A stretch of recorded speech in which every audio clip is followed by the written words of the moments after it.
नमस्कार, आप देख रहे हैं NBC 24 न्यूज। मैं हूं आपके साथ सनी कुमार। अभी हमारे साथ बातचीत करने के लिए हैं बिहार कांग्रेस के अध्यक्ष मदन मोहन झा। इनसे सीधे तौर पर जुड़ेंगे और जानने की कोशिश करेंगे सभी विधायकों को, सभी MP को, सभी को दिल्ली तलब किया गया था, MLC को भी किया गया था। तमाम मुद्दों को लेकर के बातचीत करने के लिए क्या कुछ वजह रही थी, जानने की कोशिश करते हैं।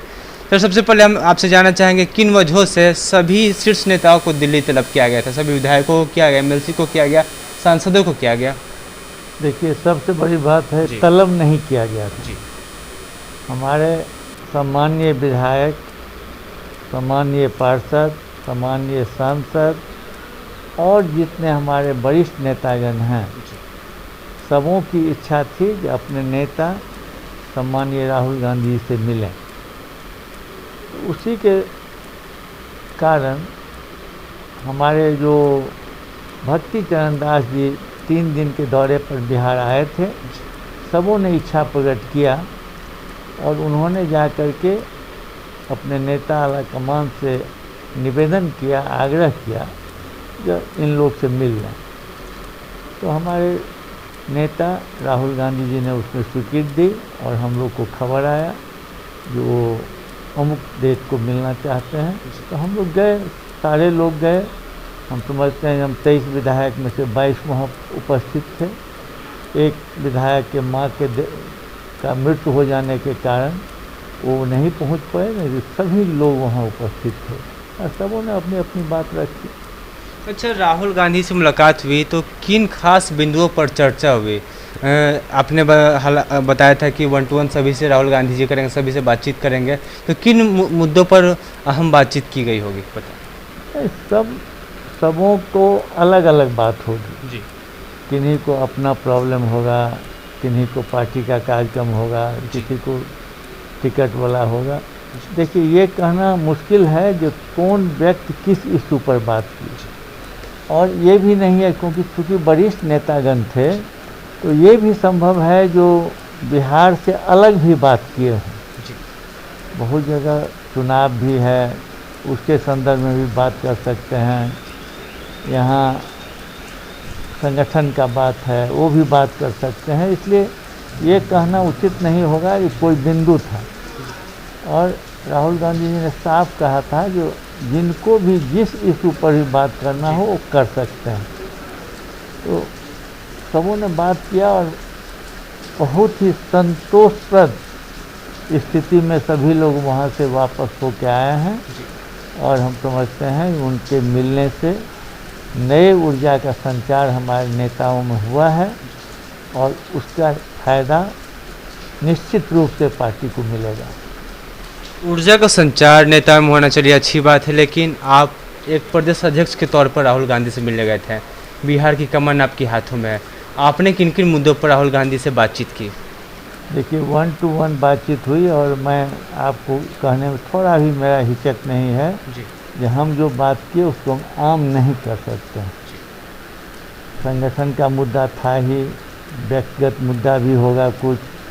मैंने सभी बातों को उनके सामने रखा है और बहुत ही निर्भीकतापूर्वक जो भी लोग मिले हैं, आपको ऐसा नहीं लग रहा था जो कोई अपने नेता से या भयभीत होकर कोई अपनी बात रख रहे हैं। इतना वो फ्रेंडली मिल रहे थे लोगों से जो किसी को भी अपनी बात रखने में कोई परेशानी नहीं हुई। अच्छा, खबरें ये भी चल रही थी कि जो प्रदेश आला कमान है उसको लेकर भी चर्चा हो सकती है दिल्ली में। प्रदेश आला कमान? प्रदेश आला कमान को लेकर चर्चाएं हो सकती दिल्ली में, बातचीत होगी। ऐसा कोई एजेंडा नहीं था, लेकिन अगर कोई व्यक्ति या कोई नेता इसके बारे में उन्हें बताए होंगे तो इसमें भी कोई रोक नहीं था। हो सकता है कुछ लोग बताए भी हों।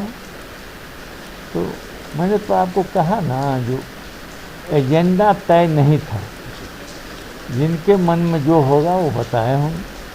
अच्छा, एजेंडा तय नहीं था, लेकिन बिहार में कांग्रेस की क्या स्थिति है? अगर बात 2015 की करें तो आप 27 सीट लेकर बिहार में आए थे और जब 2020 विधानसभा चुनाव की बात कर लें अब घट के 19 पे आ गए। यानी कि दिन पर दिन हर चुनाव, जैसे मान लिया कि 90 के बाद से ही देखा जा रहा है कि कांग्रेस कहीं ना कहीं घटने जा रही बिहार में। तो संगठन को कैसे मजबूत करेंगे, क्योंकि एक समय था जब कांग्रेस बिहार में काफ़ी अच्छे पोजीशन में थी, आज सबसे कम पोजीशन में आ चुकी है, सबसे कमज़ोर स्थिति में है। कैसे संगठन मजबूत होगा, इसको लेकर क्या चर्चाएं होगी?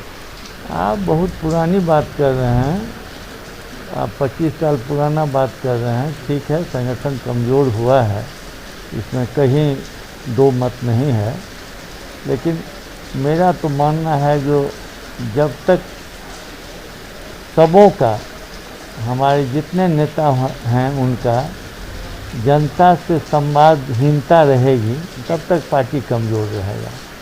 हमारे पास ऐसे ऐसे नेता हैं जिनका कि अपने क्षेत्र में भी, अपने कम्युनिटी में भी काफ़ी प्रतिष्ठा है और वो कुछ कर सकते हैं, तो मिल करके आए हैं और जो उनका संदेश लेके आए हैं, अगर उस हिसाब से सबों के दिल में कुछ परिवर्तन हो और काम करने की इच्छा होगी, तो मैं समझता हूँ कि अन्य दल के नेता जो हैं उनसे काफ़ी मजबूत स्थिति में, मेरे पास कम से कम 15-20 ऐसे नेता हैं हर एक कम्युनिटी से, जिनका कि समाज जिनको मानता भी है और इज्जत भी करता है।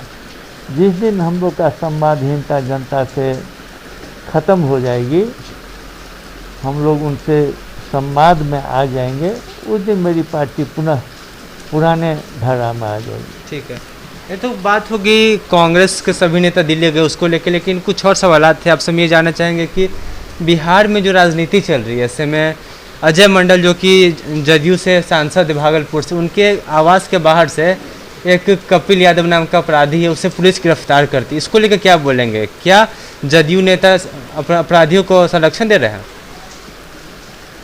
ये तो आप ऐसा बात पूछ रहे हैं जैसे आपको जानकारी ही नहीं है। उनके पास कौन कौन अपराधी हैं और क्या हैं, उनके पार्टी की अंदरूनी स्थिति क्या है, उससे आप खुद वाकिफ हैं।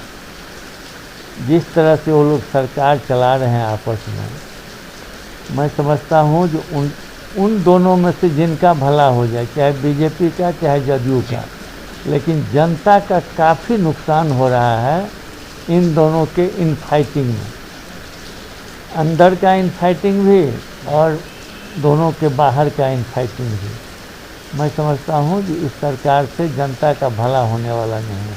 चलिए, बहुत बहुत धन्यवाद बात करने के लिए। थे हमारे साथ मदन मोहन झा, प्रदेश अध्यक्ष बिहार प्रदेश कांग्रेस के। साफ तौर पर कहना है कि दिल्ली सभी नेताओं को बुलाया गया था बातचीत करने के लिए, राहुल गांधी सभी से मिलकर 1-to-1 बातचीत की, सब ने अपने मन की बात रखी है।